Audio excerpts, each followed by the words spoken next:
प्रणाम। अजय भोजपुरी। भोजपुरी भाषा साहित्य के लेके बहुत सारा बतकही होला। वही बतकही में हम आज किताब के सेक्शन पर बात करे जा रहल बानी। भोजपुरी में लिखाइल भोजपुरी खातिर लिखाइल किताबिन के लेके भोजपुरिया समाज के वर्तमान स्थिति के यदि देखल जाओ तो लगभग मैं लोग माहुर लेखा मुँह के लगा। किताब किने से लेके फ्री में जो किताब मिल रहा बाड़ी सो किताबिन के लेके लोगन के सोच लगभग एक ही बा। सब लोग एक ही जगह पर खाड़ बा।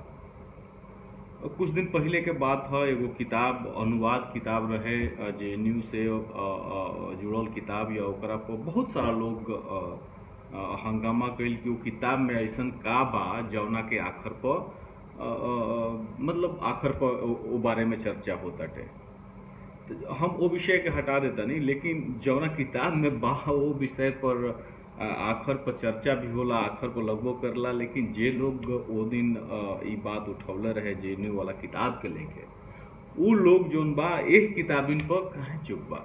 ये एगो सवाल बा, ये एगो विषय बा, सोचे के जरूरत बाटे। हम अपना मित्र सूची के मात्र 2 आदमी के जानता नहीं, मात्र 2 आदमी जो भोजपुरी के किताब पढ़ेला। हो सकला 2 से 3 होखे, बाकी 2 आदमी के खाली हम जानता नहीं, हम नाव ना लेके होके।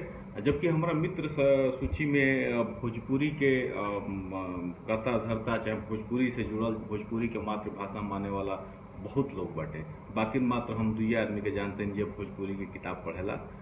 तीसर चौथ के हमने किया तो हाँ कबो पढ़ले हो वो अलग बात बाटे, चाहे छठा 6 महीना साल भर में कभी एगो किताब पढ़ लेलस तो इहो एगो बात बा। हाँ कहे वाला तो इहो कह सकेला कि भाई हम हिंदी और अंग्रेजी के साल में कहीं किताब पढ़ेनी, लेकिन हम ओकर बात करते नहीं जो भोजपुरी भाषा खातिर लागल बा। साहित्य के विकास छोड़ी भाषा के विकास आखिर कैसे हो सकेला? एगो भाषा के विकास के बुनियाद का बा? कितना लोग भोजपुरी समाज में एक कुल चीजन के लेके चर्चा कर रहा बा। भाई एगो भाषा के विकास खातिर कोनो मापदंड, कोनो तरीका तो होई, वो चीज के लेके कितना लोग भोजपुरी समाज में बतिया रहल बा, सोचे वाला बात बाटे। हमरा तो मने बहुत ज़्यादा हम नहीं देखत कि ऐसा बहुत सकारात्मक रूप लोग के कुछ अनहरिया रात भोजपुरी भाषा के लेके भइल बटे, कम से कम चर्चा विषय के लेके। कुछ नया प्रकाशित किताब देखनी है हम, यदि हम बात करें तो हमरा बहुत भोजपुरी साहित्य के लेके बहुत इंटरेस्ट हटे। हमार जरा से ना बनेला ओकरो किताब भी आयल भी है तो हम पढ़बे करब। तो कुछ नया प्रकाशित किताब देखनी है। भोजपुरी में किताब के प्रकाशन हो रहल बा, ये निमन बात बा, ऐसा कुल देख के स्वागत होखे के चाही। बाकी हम देखनी है कि वो किताबिन के समीक्षा किताब के कंटेंट से निमन बा, माने कि जे किताब लिखले बा ओकरा लिखलका से बढ़िया वो किताबिया के बारे में जे लिखले बटे वो बढ़िया लिखले बा। तो भोजपुरी भाषा के नाव पर कुछ किताब बस मजाक बड़ी सब लोग हहुआ के माने हमार किताब यावे ई सोच के जौन बाटे लोग लिख देताटे बस बिना कोनो स्तर के एगो किताब लिखा जाता रही सा। अब माने कोनो किताब के माने नहीं रह जा। ये आपा धापी में हम स्थापित कलाकार लोग के भी ठहत देख रहा बानी। हम कुछ ऐसनो साहित्यकार लोगन के किताब के देखनी हटे जो उनकी बहुत नामी साहित्यकार हटे भोजपुरी साहित्य में जेकर नाव बा, ओ किताबिन के भी हम देखनी हटे। बड़ा दुखी भइला मन, बहुत पंछुछुर तरीका से लिखाइल बा। साहित्य के सृजना में जवन शोध, जवन अनुभव आ जवन चाव भाव होखे के चाहिए, जवन बुनियाद हटे साहित्य के, वो एकदम गायब बटे। आ संगे संगे भोजपुरी या भोजपुरी साहित्य तो आजकल के किताबिन से गायब होइए रहल बड़ी सो। हिंदी के कबो गोड़ खींच के, कबो हाथ खींच के, कबो मूड़ी खींच के, कबो नेटी, कबो कान खींच के भोजपुरी बना दिया जाता है। एक किताबिन में भोजपुरी के जो है के पड़ता ए में कोनो दू राय नहीं है कि हर किताब के मकसद एक ही बा, हर किताब के मकसद एक ही ना होला। हर किताब के अलग अलग मकसद होला, ओकनी के माने अलग अलग होला। कुछ किताब जौन बाड़ी सब तो साहित्य के उदाहरण बनेली सब, कुछ किताब जोन बाटे तो सूचना के उदाहरण बनली सब, कौन कुछ किताब जोन बाटे ऐतिहासिक जानकारी के लेके आवेली सब, कुछ किताब जोन बाटे बिना कोनो आधार के होली से एकदम माने ओकरी में खाली प्रोपोगंडा रहेला। तो अलग अलग किताबिन के अलग अलग आधार बटे। बाकी जो नौकी किताब आवत रही से भोजपुरी में एकनी के कोनो आधार नहीं है, प्रोपोगंडो भी नहीं है एकनी में। माने एगो अध्यापक के हम किताब पढ़ले रहनी, महाकंडम कंजास रहे, लेकिन ओकरा में प्रोपोगंडा रहे। तो प्रोपोगंडो नहीं है, मतलब एगो बात कहे के मतलब ई बाटे कि एक किताब बस किताब लिखा गई बड़ी सब, तो ना साहित्य बा ना सूचना बा ना कुछ ऐसा बाटे जहाँ से उद्वेग है। भाई कहल जाला कि क्रांति लिया सकेला साहित्य अगर सही से लिखाओ तो ऐसा कुछ नहीं है।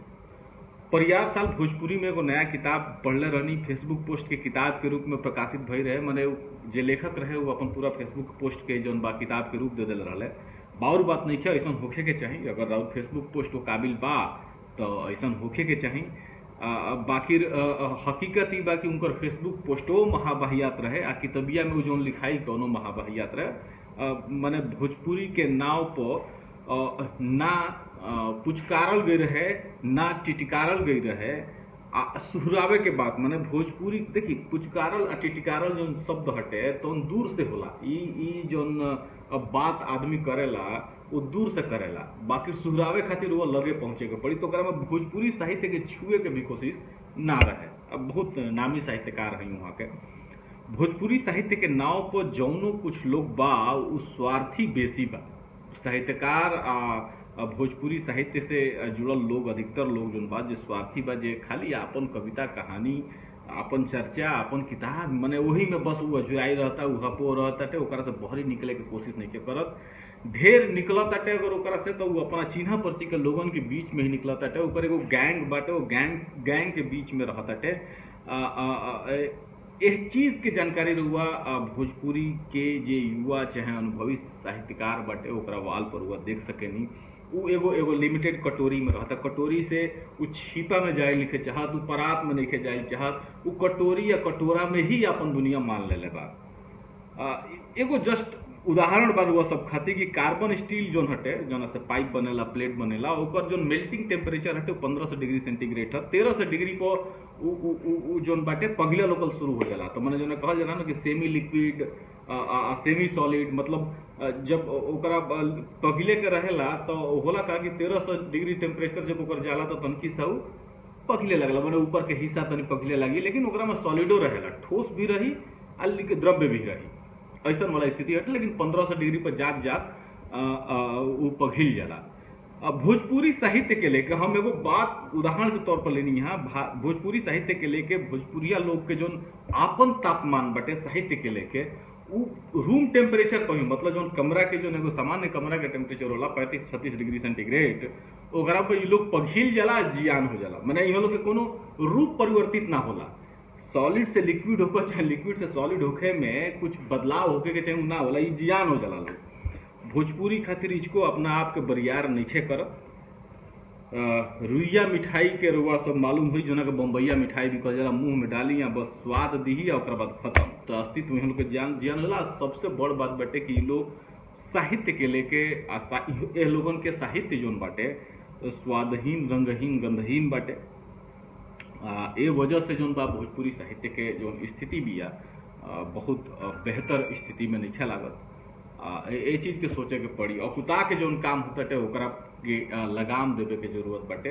किताब गिनवावे से मतलब नहीं है, किताब के जोन क्वालिटी बा, गुणवत्ता बाटे ओकरा के सुधारे के जरूरत बाटे। हम प्रकाशन वाला लोगन से भी कहतनी, संपादक लोगन के ज्यादा जिम्मेदारी बाटे कि संपादन जब करत आलो तो लोगन के खुश रखे खातिर ना करके ओकरा के बेहतर बनावे खातिर करे तो ज्यादा सही रही।